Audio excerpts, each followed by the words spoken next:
Et bonsoir à tous, c'est la Ninjisphère et on se retrouve pour le débrief du déplacement à la Licorne contre l'Amiens SC. Et donc avec moi ce soir, équipe de choc, équipe XXL pour ce débrief, puisqu'on a le calage criminel du Valenciennois, Ilan de Team VFC.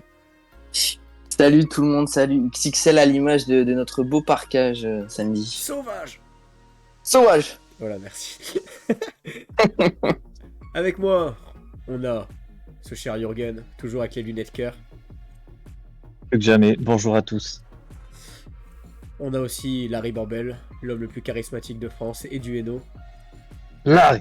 T'en fais un peu trop, bonsoir à tous. Non, j'en fais pas assez même, je pense. Et donc ce soir, on est là pour débriefer la performance 0-0 entre Amiens et VA qui a eu lieu ce samedi, ce week-end. Donc qu'est-ce que vous avez pensé du match, qui vous avez trouvé intéressant, comment s'est passé votre dep pour ceux qui se sont déplacés, comment a été votre pizza devant la télé, je veux tout savoir. Bah, je vais commencer pour ma part, il y a une part de, on va dire, d'amertume parce qu'au vu de la physionomie du match, je pense qu'on aurait pu prendre plus qu'un point. Parce qu'au vu de l'adversité, j'ai pas trouvé Amiens extraordinaire. Après, peut-être qu'ils attendaient qu'on se découvre un peu plus pour nous planter. Mais pour moi, c'est un match nul qui... Je reste sur ma faim. D'autres réactions par rapport au match, sachant qu'on a au moins 30 minutes à faire. Ouais, bah le déplacement jusqu'à mon canapé s'est bien passé. Après, sur le match, je trouvais qu'il y avait beaucoup d'enthousiasme par rapport au contenu qui a été proposé. Moi, perso, devant la télé, après devant la télé, c'est toujours un peu pareil. Par rapport au stade, on se fait quand même beaucoup plus chier. Et là, c'était le cas. Après, je comprends aussi que les gens soient contents parce que c'était quand même une performance solide. On a enfin trouvé de la solidité à 4 derrière. Et puis c'est un match nul contre Amiens qui a gagné ses 3 matchs. Alors je crois qu'il y en avait 3 avant, ouais, 3 matchs à domicile et qui les a gagnés. Donc c'est pas n'importe qui, mine de rien. Donc je comprends qu'on soit réjoui, mais moi perso quand même je me suis fait chier quand même un peu. Alors moi je rejoins un peu Jus parce que j'avoue que je trouvais beaucoup de gens qui étaient euphoriques. Alors en vrai c'est une performance solide, c'est clair. Amiens c'était 3 victoires à domicile en 3 matchs, ils ont quand même un sacré 11. Mais j'aurais tendance à un peu plus à nuancer la performance. Mais sinon, depth sympa, plutôt gros point à retenir. Même les joueurs ont pas mal apprécié à la fin du match.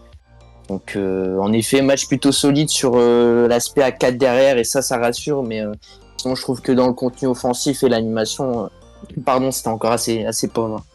J'en profite pour saluer ceux qui sont dans le chat ce soir, nos viewers. Donc il y a Frank Sper qui est là. Donc il peut pas être présent ici, mais il est malade, c'est pour ça il nous écoute depuis sa chambre. Alors on a Charles qui est là, salut Charles, salut Romain, salut Matt, salut Chris. Et Frank Sper qui nous dit premier clean sheet à 4 derrière, c'est bien. Et donc justement c'est sur ça que je voulais revenir aussi. On passe à 4 derrière, on arrive enfin à faire un match sans concéder de but. Qu'est-ce que vous avez pensé de la défense justement ce samedi ? Alors la défense perso intéressante, par contre le bloc défensif, je trouvais qu'en première on se faisait énormément perforer, et pourtant on avait quand même un milieu en plus vu qu'on joue en 4-3-3 contrairement à d'habitude. Mais individuellement j'ai pas mal aimé Alan Linguet, faut l'admettre.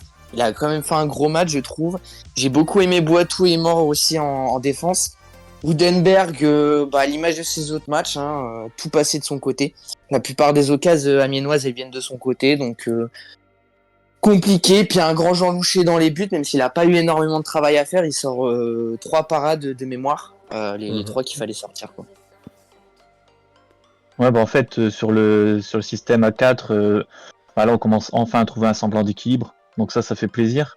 Moi, j'étais un fervent partisan de continuer à 5.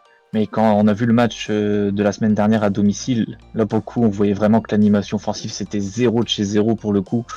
Et je me disais, bon, faut quand même tenter quelque chose parce que sinon les somnifères vont marcher à bloc. Et après, ouais, sur la défense à 4, comme dit François sur le chat, j'étais déçu pour Poa. Mais bon, après, le choix entre l'un des 3 était vraiment difficile à faire. Parce que les 3 ont vraiment eu un bon niveau depuis le début de saison. Et Moore, ça me fait rire parce que Moore a très bien fait le travail, j'ai trouvé aussi. Mais dans la VDN, il a eu 3. Ouais, il a pas terrible. J'ai pas compris. Et j'ai pas compris pourquoi il s'est fait charcuter. Mais d'ailleurs, dans la catégorie VDN, ils ont mis à Boitou match très solide, de bonnes interventions, 4 sur 10. Ouais, je l'ai vu. J'ai pas compris non plus. Et j'en profite après, ouais, lagué, ouais, satisfaisant. J'en profite pour remercier Daikokuten PRR qui nous a offert un Amazon Prime, donc un Twitch Prime. Donc si vous voulez soutenir la Ningesphère gratuitement, si vous êtes abonné à Amazon, vous avez juste à vous abonner via Twitch Prime. Et donc là on parlait de la défense, du coup c'était plutôt intéressant, on ne concède pas de but face à Amiens. On a eu un très bon gardien, Jean Louché, comme le disait ce cher Ilan. Mais aussi on peut retourner un petit peu sur les stats. 53% de possession au total sur un match où on a affronté un des favoris du championnat cette saison, clairement, on peut le dire, le début de saison est top, et ils sont super bien renforcés au dernier mercato. C'est quand même la première fois que ça nous arrive depuis longtemps. Est-ce qu'on sent justement qu'il n'y a pas une alchimie qui est en train de se mettre en place du côté valenciennois ? Ouais, il y a une certaine alchimie qui se prend en place. Ouais, il y a... sur le terrain, oui, on sent qu'il y a quelque chose qui est en train de se créer, puis ça se ressent aussi dans les tribunes. Après, pour revenir au terrain, donc on est aussi coupé en deux. Défensivement, ça va, mais il manque du lien entre le milieu et l'attaque. Alors moi, je vais faire un peu le pisse froid, mais du coup, je rejoins aussi un petit peu Larry sur le manque de lien entre la défense et l'attaque. J'ai quand même l'impression depuis... donc on va dire plutôt après Auxerre Bastia, on a quand même progressé dans pas mal de compartiments du jeu, que sur cette maîtrise technique, sur cette créativité-là au milieu du terrain, je trouve qu'on progresse pas énormément. Je vois des sorties de balles assez intéressantes, des choses qu'on faisait plus sous Rabouel, sous Guégan, sous Delmotte, mais sinon à part ça, je trouve qu'on progresse encore assez peu dans ça. Alors qu'on a quand même des joueurs de ballon au milieu de terrain, donc ça j'avoue pour moi c'est encore le point noir, et c'est ça un petit peu la clé qui manque encore à cette équipe pour espérer gagner des matchs. Et vous pensez pas que justement ça sera pas corrigé aussi par l'arrivée de certains joueurs? On pense notamment à Maccabi Lillepo qui arrive, ou encore Diallo qui sera dans la rotation. Est-ce que c'est pas des joueurs justement qui vont aider à créer ce lien et apporter un peu d'énergie sur les ailes? bah, on l'espère déjà. Après, sur les joueurs offensifs, ouais, mais c'est plus une question de lien en fait. Ouais, en effet, les milieux ont du mal à trouver les attaquants. Après, sur les individualités, il y a quand même de la qualité parce que bon, tout le monde est unanime pour dire que Cruz il fait une bonne saison, enfin un bon début de saison. Masson, pour le moment, même si c'est pas forcément étincelant sur l'apport offensif, en même temps, ça n'a jamais été son trip. Mais ouais, après, faut trouver une certaine stabilité, que ce soit dans les compos, parce que par exemple, Amash, il était porté disparu, on pensait même qu'il allait signer ailleurs, et au final, là, ce samedi, il est titulaire. Donc ça manque encore de continuité, mais c'est normal, quand on a vu tout le chantier du recrutement, hein. Je pense qu'il faut laisser encore... Bon, c'est chiant d'attendre, mais je pense qu'il faut encore attendre un bon mois, je dirais. Mais d'ailleurs, pour Amash, il y a une petite explication sur ça. Alors, je sais plus si ça venait de la Voix du Nord ou de la conf d'après-match. Mais en gros, il a mis une petite pique à Amash en conf de presse. Il a expliqué que, en gros, traduction, s'il n'était pas dans le groupe Oui. contre Bordeaux, c'est notamment parce il était pas assez investi à l'entraînement et où il produisait des copies pas assez abouties à l'entraînement. Contrairement à la semaine dernière où il s'est bien entraîné, et du coup, il a été dans le groupe, même si aussi je pense qu'il est aidé par certaines absences. Notamment Bonnet, je pense que derrière, c'est automatiquement le premier joueur à revenir dans le groupe si t'enlèves un des 6 de devant dans le groupe. Donc voilà. J'en profiter pour remercier justement le chat, mais aussi les nouveaux followers, donc Matt VFC qui parle depuis tout à l'heure dans le chat, mais aussi Snow TV. Et donc on nous dit bravo Dakokuten pour ton prime. Et donc Frank Sper nous dit mais dis donc les messieurs en vocal, comment appelle-t-on les habitants de la Somme? Même quand il est pas là, il nous fait un quiz. Ouais, le sommelier. C'est pas un Somalien? Bizarre. Oh la Ouais. glissade. Moi, je quitte ce chat. Oh c'est le FC Sport, République dans le chat. Vous avez pas la réponse du coup? Non, du tout. Mais Ouais. je crois que François vient de la donner, je crois. Je viens de me renseigner, les Samariens, mais... Ouais, c'est ça, c'est les Samariens, du coup. Ils s'étaient Les Samaritano. en hésitation avec les Saumois, les Samarois et les Saumiens, et du coup, c'est bien les Samariens qui ont été sélectionnés. Donc, félicitations à la Somme. En mode, ils ont tranché il y a pas longtemps. Bah écoute, depuis 2012, ça fait 10 ans. Ah ouais. Vraiment, ça fait 10 ans Il y a que... de l'histoire là-bas. Et petite anecdote, Samara est un coin perdu dans la Somme. Ok, bon, Magnifique. double Petit point anecdote. géographique. Samara, c'était un très bon joueur grec de football il y a 10 ans. Voilà. C'est pas un club russe? Samara. Non, ça me dit Je vais rien. dire ça. Alors, en attendant, Ah, je profite c'est une pour ville lire... en Russie, en tout cas. Je profite pour lire le chat. Romain qui nous dit la charnière Boatu et Moore c'est solide. Encore Ouais, un grand bien Jean joué. Luchet. Ah bah bravo. Qui fait Bien deux joué, grosses Jules. parades. Je suis quand même beaucoup plus fan d'une charnière Boatu Poa que Boatu Moore pour Matt VFC. Wundenberg, je suis pas fan pour le moment. La guerre monte dans mon estime. Expert qui nous dit je pense que Maciel demande à Cruz et surtout à Masson de limiter l'apport offensif pour rester solide, surtout à 4. Rampeur nous dit m'attendez surtout pas pour commencer. Bah excuse-nous, mais on devait commencer quand même. C'était urgent. Fin de 92 qui nous dit pour avoir vu le match de la réserve, Diallo ça va très vite. Je savais pas qu'il avait joué avec la réserve. Mais du coup c'est Ouais, intéressant. apparemment, même la VDS en a parlé positivement de son match contre le LOSC, la réserve du LOSC. On a D'accord. perdu 1-0 pour info. D'accord, bah super qu'il ait joué, qu'il commence à avoir ses premières minutes avec la réserve. Rampeur qui nous dit j'ai une couronne et une étoile à côté de mon pseudo maintenant. Et ouais, ça c'est la classe. Matt VFC, mais faut pas attendre trop non plus car les autres matchs risquent d'être plus stressants qu'autre chose. Attendre encore un ou deux matchs, oui, mais si c'est plus, ça risque d'être chaud. Django qui nous dit ça dérape. Frank Sper qui nous fait une petite blague. Tu es déchaîné, Django. Pour ceux qui ont compris la blague. Et Frank Sper qui nous demande justement qu'avez-vous pensé de monsieur Andrew Young? Ah, Qu'est-ce que vous avez pensé du match d'Andrew Young, du coup, qui a remplacé Hugo Bonnet pour ce match malade? Alors, il va peut-être se faire défoncer, mais moi j'ai un peu tempéré. Bon après on a vu 1 heure, donc dans tous les cas on va pas non plus juger trop vite. Il loupe la fameuse occasion un petit peu là où il est sur le poteau, je m'en rappelle plus trop bien parce que j'avais le drapeau RB devant moi.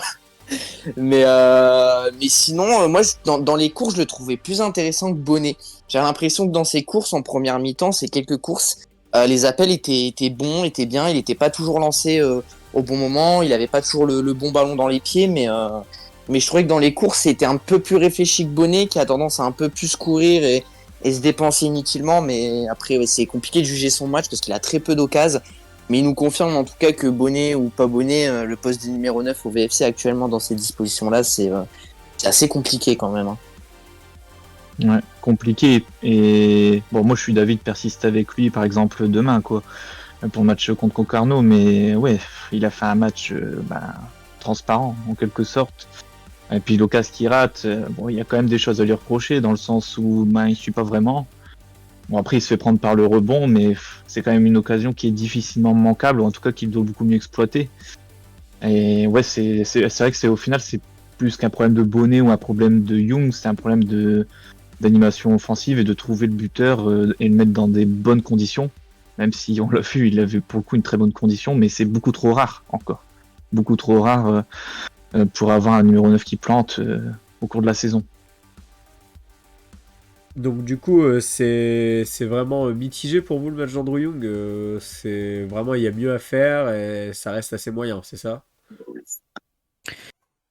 Alors les gars, Ouais. ouais, excuse-moi. Ah non, c'était juste pour rebondir sur ce que disait Jus. Le groupe est sorti et Amash est pas dedans. Ah. Donc voilà, gros entraînement Oh. en tout cas.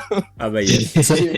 Ça fait passer à Matteo Federe qui, après 2 apparitions dans le groupe sa dernière saison, c'est bon, je retrouve du poil de la bête, puis il était écarté à nouveau. Quoi. J'ai bien aimé le moment où il a fait un petit ballon bon oui là, c'est pas mal. Bah c'est quand même dommage. Et du coup, Bonnet n'est toujours pas là, hein, pour info. Ah. Bon bah là. Donc c'est Kalai qui le remplace. Ouais. Ouais, Kalai, je suis désolé. Enfin, elle préfère not to speak, quoi. Ouais, moi aussi. Bon du coup la maladie, on a l'impression que c'est une petite excuse pour Bonnet, non? C'est plutôt. Après c'est une grosse angine qui s'est détectée un peu Oui. tardivement, parce que j'avais lu ça vite fait. Pas étonnant qu'il puisse toujours pas jouer pour le coup. Ok. Et Bass est dans le groupe, il paraît. En défense. Ah ouais, bien vu. Ouais, exact. Souleymane Bass, ouais. Donc est-ce que ça ferait pas un petit peu penser à une défense à 5 Ah non, il n'y a pas Kaïsanda, autant pour moi. Non, sinon pas d'autres surprises dans le groupe. Bon bah je reviens vite fait au chat du coup. Maxence, pourquoi tu as arrêté de jouer à MPP Rampeur? Je t'invite à lire TMP. Django, lol. Romain Young qui loupe l'occasion suite à la frappe d'Amash. Peu de ballons pour frapper et du déchet. Tante qui nous dit que le groupe est sorti du coup. Franck Sper, en parlant d'attaquant, je pense à Nick Venema et au challenge de Buchy et mon cœur commence à trembler. Non, Venema, il lui faut encore un petit peu de temps, je pense. Il a quasiment pas joué pour l'instant. Oui, il y a des attentes sur Venema, mais c'est encore trop tôt. C'est encore trop tôt. Matt VFC qui dit par contre autre sujet, mais je tenais à remercier tous les profils d'actualité et pages du VFC comme la Ninger, Actu VFC, Type VFC, VFC Inside et bien d'autres qui font un travail extraordinaire pour faire renaître le club. Petit aparté, mais important de le souligner, on te dit tous merci. Et ben merci à VFC toi. bof. Hein. Team VFC bof. Hein, Ouais, je sais pas, Depuis qu'il met Pas des cagoules, terrible. c'est plus le même. De toute façon. Le chien. Merde. Bloodbat qui nous dit base dans le groupe, Amash en dehors aussi, Froxper from tout pas retenu, tout titulaire, tout pas retenu de la gestion de groupe qui gestionne. Bass c'est arrière gauche, non ouais c'est ça, c'est un arrière gauche qui a gagné la CAN U20 ou U21 je sais plus, avec le Sénégal. Et U21 ouais. qui a l'air être assez intéressant. Et Feinte qui nous dit que Bass a pas été mauvais aussi en réserve ce week-end justement. Oui Larry tu disais. Masson, il s'est pas suspendu pour demain? Masson est suspendu pour demain il me semble. Ouais. Absolument, absolument. Et du coup, qui pour remplacer Masson pour vous? Bah du coup si tu repasses à 5 derrière, parce que c'est possible avec Maciel, tu seras peut-être amené à jouer à 2 au milieu, mais là dans le groupe pour le coup c'est assez léger pour le milieu de terrain, il y a que 3 milieux de terrain, donc je ne vois pas jouer en 4-3-3 du coup factuellement. Je pense qu'on va jouer à 2 au milieu et tu auras une solution sur le banc. Parce que sinon ça s'annonce quand même assez compliqué, donc soit défense à 5, soit jouer avec 4 attaquants ou en 4-2-3-1. Et je vais faire le mec chiant, mais vous pensez vraiment que c'est la solution de jouer à 5 derrière contre Concarneau? Non, mais c'est une possibilité, mais je pense pas qu'on jouera à 5 derrière. Bah, Après, ce que je comprends pas, c'est que s'il y a vraiment besoin d'un milieu de terrain, peut-être qu'il aurait fait jouer un Diagouraga qu'il avait mis à Saint-Etienne, par exemple. Donc, je sais pas s'il va passer à 5 derrière par souci de manque de joueurs. Je sais pas. Pour Et le coup, difficile à dire. vous oubliez tous un petit peu ce cher Sacha Banzé. Je pensais à lui justement, je pense que vu la suspension de Masson, c'est peut-être lui qui va débuter. C'est ce qui paraîtrait le plus logique en tout Oui, cas, parce qu'il n'a pas encore eu puis- énormément de temps de jeu. Puis Costa un petit peu limité en termes de, enfin physiquement, et il a quand même enchaîné 2 matchs. Donc est-ce qu'il va encore enchaîner là contre Concarneau? Ouais, c'est possible de voir Banzé et Cruz, je pense, au milieu de terrain et peut-être jouer en 4-2-3-1 devant ou avec Young et Venema en pointe. Ce sera assez intéressant, je pense, de voir les deux associés. J'aimerais bien perso. Alors, Georgie, si tu nous entends. Alors, je vais lire le chat. Charles qui nous dit: je vous trouve un peu dur, personnellement, au-delà d'un défaut d'apport offensif. Moi, j'ai vu une équipe qui en fait s'équilibre de plus en plus. Le changement de système a fait du bien à Wundenberg, qui pour moi fait son meilleur match depuis le début de la saison. On y reviendra. Linguet bien mieux aussi. Les milieux ont fait le taf. Maintenant, oui, ça manque de lien entre les deux lignes. Young qui court pas beaucoup et qui vient pas chercher les ballons. Un match très faible pour moi. Bluebat qui nous dit: concurrence à Wundenberg intéressant. Je dirais Banzé pour remplacer au milieu de terrain. Ou alors on joue en 4-4-2 demain. Django Banzé sûrement titulaire. Healer Scouse nous dit: mais où est donc passé Bonnet? Ça, on aimerait bien le savoir, mais du coup, il paraît qu'il est encore malade, on verra. Tante qui nous dit: le 4-4-2 n'est pas l'un des systèmes préférentiels de Maciel. On peut y revenir aussi. Chris qui nous dit: demain, pas de calcul, on gagne. On est bien d'accord. Et Frank Sper qui nous dit: Georges, si tu nous entends, arrête de mettre trop taquet à l'arbitre par conférence de presse, s'il te plaît, on va le payer. Alors, on va juste revenir vite fait sur le 4-4-2. Il nous semble que Maciel avait dit en début de saison que il aimerait bien jouer en 4-3-3 ou 4-4-2, non? C'était pas ça, ou je me trompe totalement? Ouais, 4-3-3, mais en attendant de jouer en 4-4-2, en attendant d'avoir toutes les recrues, mais du coup, il a plutôt joué à 5. Si je dis pas de bêtises, je crois que c'est un supporter du LOSC qui nous avait dit qu'à l'époque, il était fan du 4-4-2. Et je crois que c'est pour ça que c'était resté dans la tête des gens. Il s'entêtait beaucoup, ouais, avec le 4-4-2. C'est ce qu'on nous avait dit, en tout cas, à l'époque. Et du coup, quelqu'un nous parlait de Wundenberg. Qu'est-ce que vous avez pensé du match de Wundenberg ce week-end? Passable. Ouais, il a pas l'air de vous avoir remarqué tant que ça. Et il a une bonne occasion, celui qui a l'occasion de la tête en deuxième mi-temps. Après, il est pas catastrophique, il est pas excellent. Ouais. C'est un peu pour parler d'un latéral, comme disait Ilan. Pardon, je t'ai interrompu, mon brave Larry. Larry. Ouais. Après, ouais, c'est sûr, c'est pas un Quentin Gokush qui montait souvent en phase offensive, mais moi, je le trouve pas mauvais. Bon, encore une fois, c'est pas Gokush, mais je le trouve pas mauvais. Il se fond dans le collectif, on va dire. Il se démarque pas, il est discret.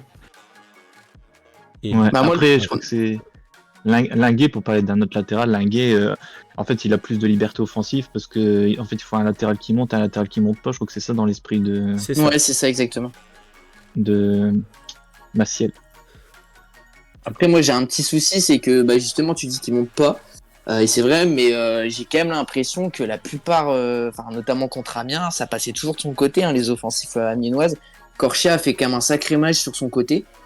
Donc voilà, moi je trouve que c'est quand même pas super suffisant pour V1 en fait. Il m'inquiète beaucoup. Je trouve qu'il est pas ridicule, mais moi je me rappelle à un moment donné, il y a un Aminois qui part en contre. Je sais pas si vous vous en rappelez, en première mi-temps, il a genre 10 mètres d'avance sur le mec et il se fait fumer à la course quoi. Donc je trouve que c'est pas non plus assurance tout risque à chaque fois. En fait, je pense que c'est un joueur qui est bon dans un collectif qui défend. Mais genre, s'il jouait dans une équipe qui serait très active et très dans la construction et dans le fait d'imposer son jeu, là pour le coup, c'est beaucoup plus difficile pour lui. C'est plus un mec qui puisse en rompre en fait. Ouais, il faut jouer bloc bas avec lui, c'est clair. Et justement, du coup, c'est une paire de latéraux qu'on revoit beaucoup depuis le début de saison. Je crois que c'est même l'unique paire de latéraux qu'on a eu cette saison.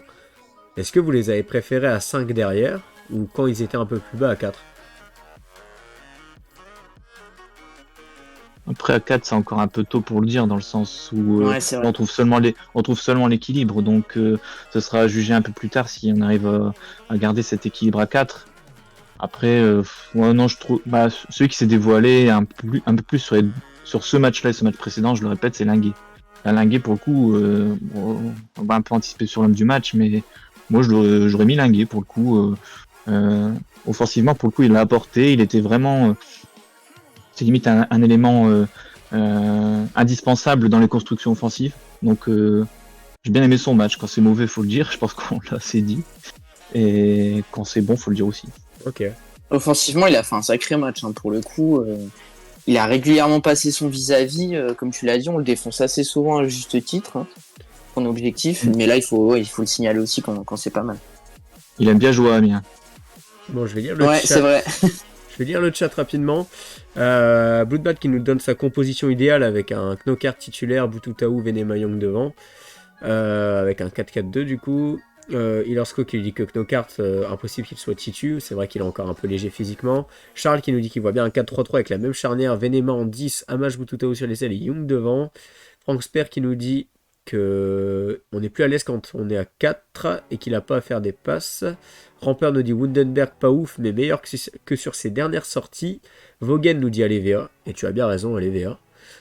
Tante qui nous dit qu'il faut pas oublier que Wundenberg, comme Venema, fait ses premiers pas à l'étranger. Il a pas tort, et du coup il faut toujours être un petit peu calme là-dessus.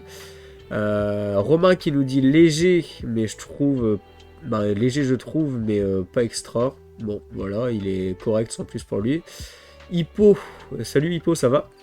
Qui nous dit après Loucher en début de saison, ce sont désormais Wundenberg et Bonnet les coupables idéaux.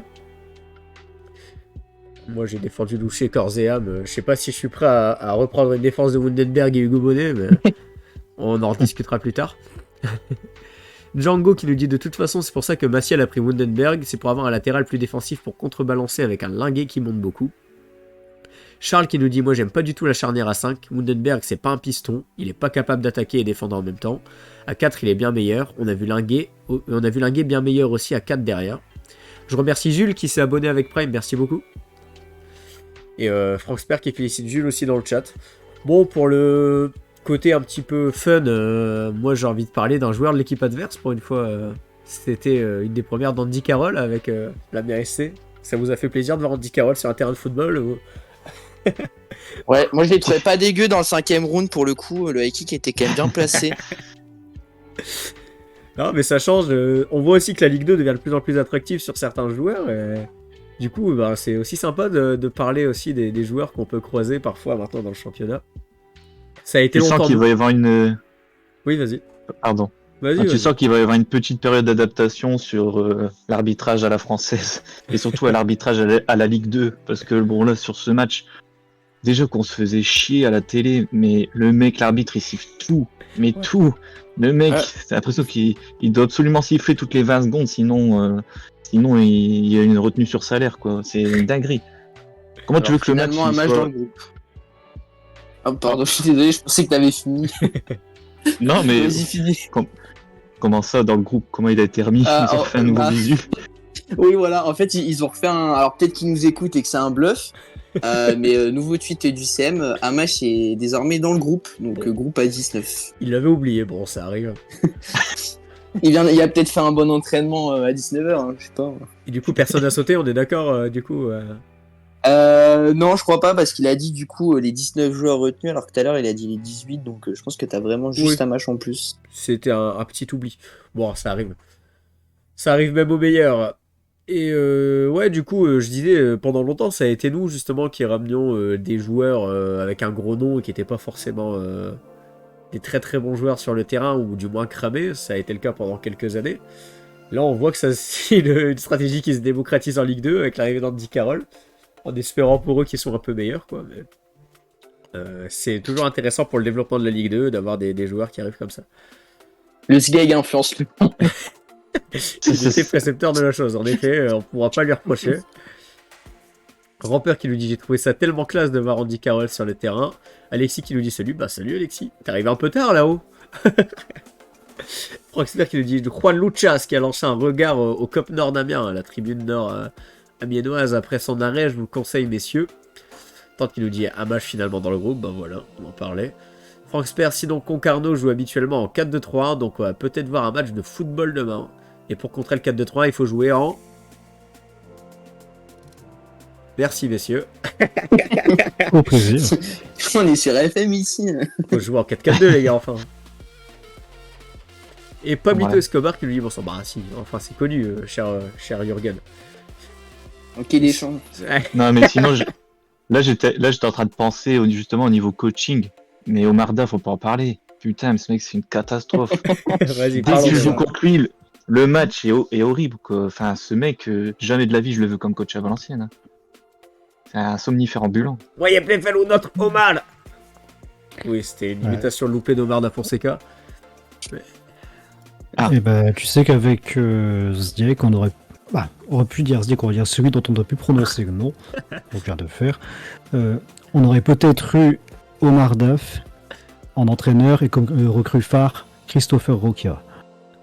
On est passé à côté d'un drame. C'est vrai qu'on a oublié Christopher Rokia. On avait oublié Christopher Rokia, c'est pas un mauvais joueur pour moi. C'est pas forcément le profil attendu. Bon, bah, je vais continuer de lire le chat. Franck Sper qui nous dit Georges qui prend des notes. Bloodbath gagner demain, ça pourrait nous faire du bien dans la tête au groupe et permettre peut-être de se lâcher un peu plus offensivement. La bétonnière qui nous dit Loucher, regardez si la bâche était toujours en place. Franck Sper qui nous dit j'ai très peur avec l'accent. Pas de soucis.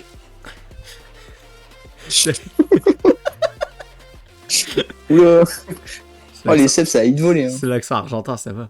Dako Kuten qui nous dit c'est plus trop d'époque, mais je trouverais bien un 4-2-3 adapté en l'absence de Masson, avec la défense et milieu habituel, et il mène en 10 avec Amash et Knokart autour de lui.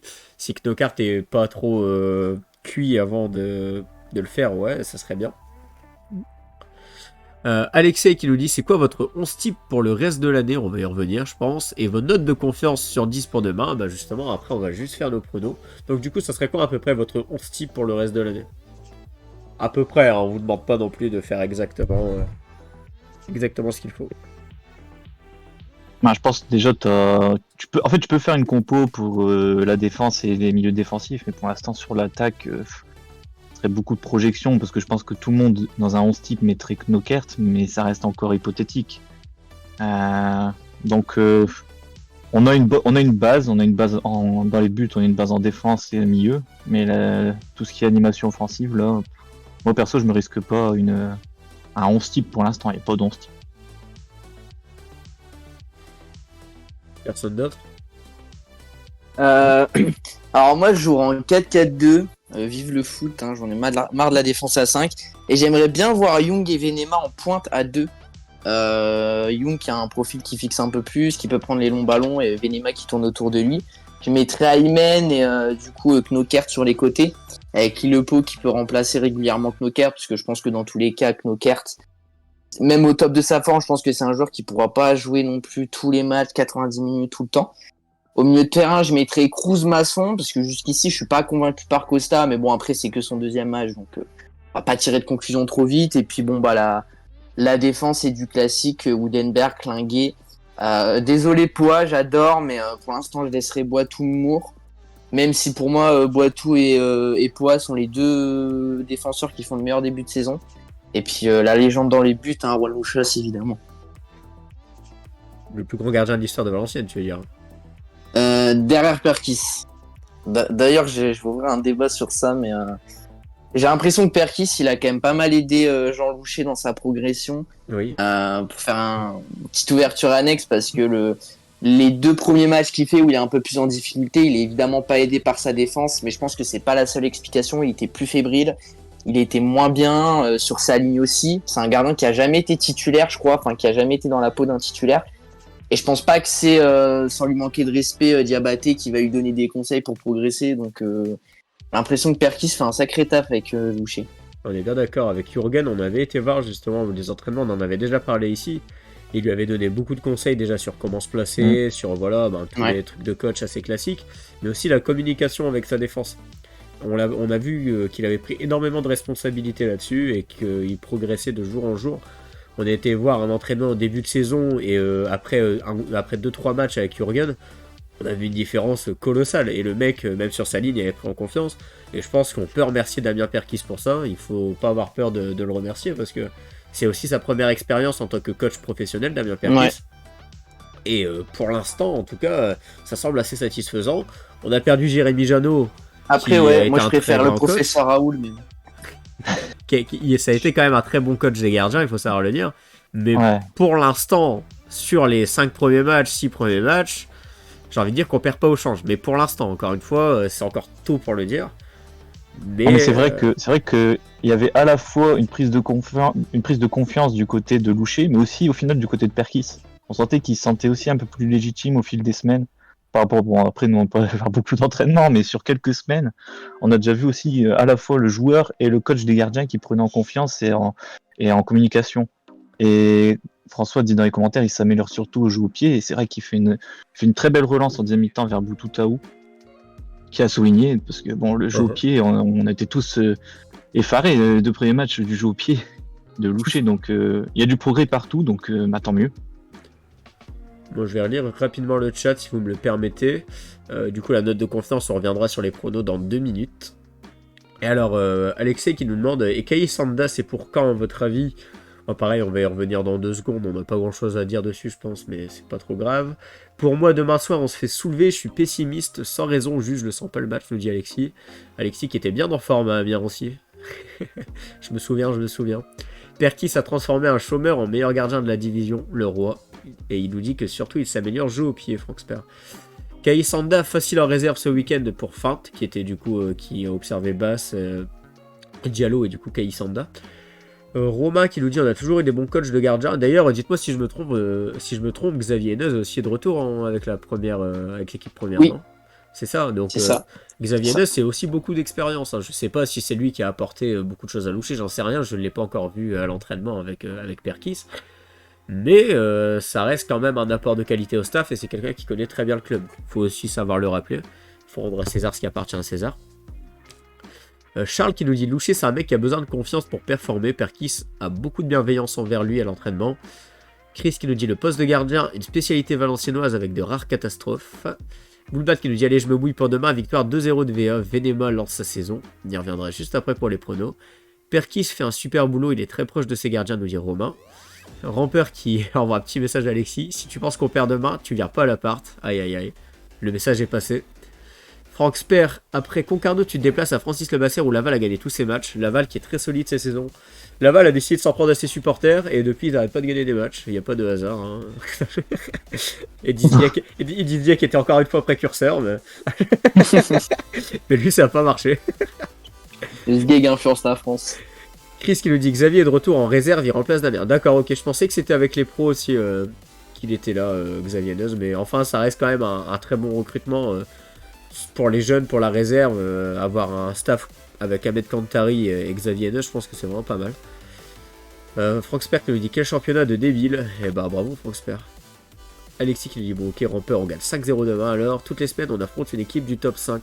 Et donc du coup on revient rapidement sur Kai Sanda et puis les pronos. Du coup Kai Sanda, vous pensez qu'il va intégrer on va dire l'équipe première à court terme ou il sera prêté ou qu'est-ce que vous en pensez? Bah moi justement je pense que le prêter ça pourrait être pas mal parce que si tu repasses à 4 t'as déjà du mal à aligner Poa qui injustement on va dire errer sur le banc parce que sportivement il mérite pas forcément mais après on n'a pas le choix si on repasse à 4 parce que Morboitou aussi dans le leadership ça sert beaucoup à Maciel donc Kai Sanda a encore moins de place donc moi je pense que ce serait pas forcément bête de le prêter au mercato hivernal si tu sens que t'as pas de blessure, si tu sens que tu veux rester à 4 derrière.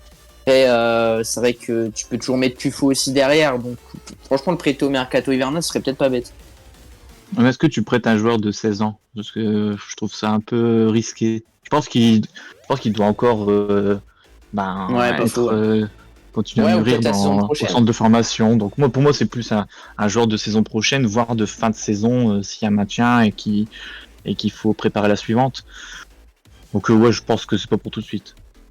Ouais, ou peut-être la saison prochaine le prix, c'est pas faux. Ah, parce que va mettre un gars de 16 ans en national avec des bouchers charcutiers. Ah, mais c'est vrai que j'avais oublié qu'il y avait 16 ans en fait. Ouais, quand tu l'as dit, j'étais en mode il y a pas tort le con. Moi aussi, ouais. Ça fait. Super jeune. Bon, bah oui, donc du coup non, pas du tout, on va pas le prêter, il a 16 ans quand même. Il est même pas majeur. Je sais même pas si c'est légal en plus de prêter un joueur de 16 ans. Je sais même pas si tu peux. Enfin, moi je vous propose qu'on passe au top flop et du coup au prono du prochain match. Donc je vous laisse aller pour votre top flop. Qui vous avez apprécié, qui vous avez moins apprécié pour ce match à Amiens. Allez-y, c'est Jürgen. Non, Ilan, vas-y, commence. Alors mes tops, la TNA, hein, gros match, y a pas à dire, ils ont été bien solides. Non, je déconne, ils se sont fait vraiment éteindre. Non, en vrai, Loucher, qui sort, allez, 2 grosses parades et demie, parce qu'il y en a une qui sort en première mi-temps, mais elle sortait, du coup, gros match quand même. J'ai beaucoup aimé Linguet, faut le reconnaître. Moi, je l'ai mis clairement dans mes 4 joueurs du match. Et sinon, j'avais mis Boitou aussi. Je le trouvais très solide dans la continuité de ce qu'il fait. Pour moi, c'est le meilleur défenseur sur le début de saison. C'est peut-être quasiment ton meilleur joueur. Je trouve qu'il revient pas souvent dans les débats, Boitou, mais moi, vraiment, il m'impressionne pour le coup. On le met Et souvent en dans les flop, tops. comment? On le met souvent dans les tops quand même, Boitou, hein. On l'oublie parfois Non, parce mais qu'il est pas secondaire. forcément ici, mais je trouve que même dans les débats, tu vois, on parlait de la Voix du Nord tout à l'heure, Oui, bien j'ai sûr. l'impression que personne n'en parle, alors que pour moi, franchement, c'est limite avec Loucher et Aymen, franchement, c'est ton top 3 depuis le début de la saison, quoi. Et donc, dans les flops, c'est compliqué vraiment de mettre un mec précisément. Bon, on va mettre Young, mais c'est un petit peu dur pour son premier match. Puis voilà, après, il n'y a pas forcément de joueurs qui sont vraiment passés à côté du match pour le coup. Jurgen?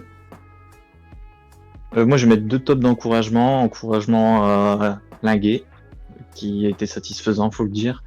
Et Hamash, j'ai quand même bien aimé par séquence, même si bon, il doit gagner en constance. Mais j'ai envie de croire en lui. Après en flop, Young, mais forcément, mais bon, c'est pas un flop dans le sens c'est définitif, il est nul, il a rien à faire là, c'est plus faut faire mieux. Et est-ce qu'on fait les pronos tout de suite ou On va les faire après, t'inquiète pas. ouais, ok. Donc fin. Larry. En top, hors catégorie, Jean Boucher, bien sûr. Encouragement pour Alan Ringuet, qui, je vous rejoins, c'était encourageant. Après, au milieu de terrain, Cruz Masson. Et en flop, pas, on va dire Young, mais encore une fois, c'est pas. C'est vache, on va dire, de mettre en flop, mais bon, c'est pas le seul responsable. On va dire animation offensive. Ok. Jean Loucher qui est bien parti pour gagner le trophée de meilleur joueur de la saison pour l'instant, et pourtant ça partait pas forcément bien. J'attends encore des excuses dans le chat, hein, mais c'est pas grave. Ouais, dans le chat là. J'ai une liste silencieuse avec tous les pseudos, hein. Attention. Bon, je vais relire vite fait les commentaires, après on passe au prono. Alors, on en était où? Alors, on avait des pronos ici justement. Toutes les semaines, on approche une équipe du top 5. Charles qui nous dit 4-1 pour VA, Young de la tête, Boututaou, doublé de Venema, Concarneau qui ouvre le score. Bloodbat qui nous dit au mercato hivernal, je pense qu'il faut recruter un arrière droit pour relancer une concurrence à Linguet. Sanda, on peut le lancer en Coupe de France aussi, c'est une possibilité, absolument, c'est possible. Ça lui permettra d'avoir un peu d'expérience. Romain Kayi Sanda est très jeune, il ne faut pas le cramer, il faut qu'il continue sa progression tranquillement, contrairement à Zgek qui aurait demandé à le faire jouer absolument pour le revendre au mercato. Tu marques un point. Matt VAFC, c'est surtout un joueur d'avenir qu'il faut qu'on forme, on doit lui faire confiance. Ramper qui nous dit top le parkage et flop Young. Frank Sper, top Bruno Costa, flop Young parce que sans vouloir l'enfoncer c'était vraiment facile. Chris qui nous dit top le parkage, flop la TNA. Hippo qui nous dit une remarque sur Boututaou. Il sait faire la différence devant, il est capable de dribbler 4 joueurs et de rater une passe de poussin dans la foulée. Quand il saura et quand et comment donner de bons ballons, il fera très mal. Romain qui nous dit top, Loucher, Boitou et le parkage, et flop, Costa, Young et le Cop d'Amérique. Tu voulais rajouter un truc sur la remarque d'Hippo, Julien? Non, je voulais parler de Kaysanda, parce que Kaysanda, quand on a vu par exemple la com qui a été faite sur sa signature pro, je pense qu'ils ont clairement un plan pour lui, pour peut-être même plus tard, bon ça ferait chier, mais l'envoyer à Southampton, éventuellement. Et pour Boututaou, ce que dit Hippo, oui c'est intéressant, et puis bon, ça veut dire que c'est des défauts qui peuvent se corriger pour le coup. C'est pas comme si c'était un mec trop perso et qui va rester tout le temps perso ou sans vista. Là, on voit qu'il y a quand même un esprit collectif et c'est quelque chose sur lequel il peut progresser. Ouais, puis il est pas entouré, hein, faut pas l'oublier quand même à chaque fois. En plus. Il va faire la différence tout seul. C'est ce qu'on dit aussi pour Bonnet, hein, donc c'est ceci valable pour Boututaou pour le coup. Et donc du coup, VA reçoit Concarneau demain, donc Concarneau qui a un point de moins que Valenciennes sur ces 7 matchs et qui est juste derrière et qui pointe à la 19e place. VA est quant à lui 18e. Et donc je vais vous laisser faire vos pronostics. Ilan, on commence par toi, vas-y. Allez, je pense qu'on va gagner. Et pour le score, j'ai envie de te dire, allez, 1-0 je pense. Jürgen. Ouais, 2-1. Je vois un 2-1 et c'est vrai que le storytelling d'un but de Venema, ça serait kiffant. Ça serait beau. C'est beau, ouais. Larry. 2-0 pour VA. 2-0 pour VA. Sec, net, sans bavure. Et ben moi je vais pronostiquer un petit 1-0 pour VA aussi comme Milan. Je pense qu'on va gagner 1-0 demain. Et donc on va attendre les pronos du chat et puis après on vous dira au revoir. Donc Romain qui nous dit 2-0 pour VA demain. Chris qui nous dit victoire 1-0 je prends. 29-2 qui nous dit 3-1 pour VA. Alexis qui demande si ça va au stade demain. Répondez messieurs les chroniqueurs. Évidemment. Non, moi, match en semaine, malheureusement, je pourrais pas être présent. Fuck la LFP, voilà. C'est mon coup de gueule. Le foot, c'est le week-end. Absent demain. Absent demain là. Non. Oh là là. Ah oui. Ah ça fait Ah mal. voilà, bah, soirée gâchée. Qu'est-ce qu'on va faire de toute la soirée demain sans la ribambelle quoi. Putain, on veut gueuler Larry sur Larry, quoi. C'est dingue. Rampeur qui nous dit 1-0 et on reste la plus mauvaise attaque. Ouais, bon, je pense que il y a des chances que ça se passe comme ça en tout cas. Bon, ben, si il n'y a plus de pronostics à lire, il va être temps de vous souhaiter la bonne soirée. Et du coup, on se retrouve demain au stade ou alors ailleurs, ou alors pour le prochain débrief justement du match contre Concarneau. Sur ce, restez en forme. On se revoit très vite. Au revoir. Bye bye. Salut.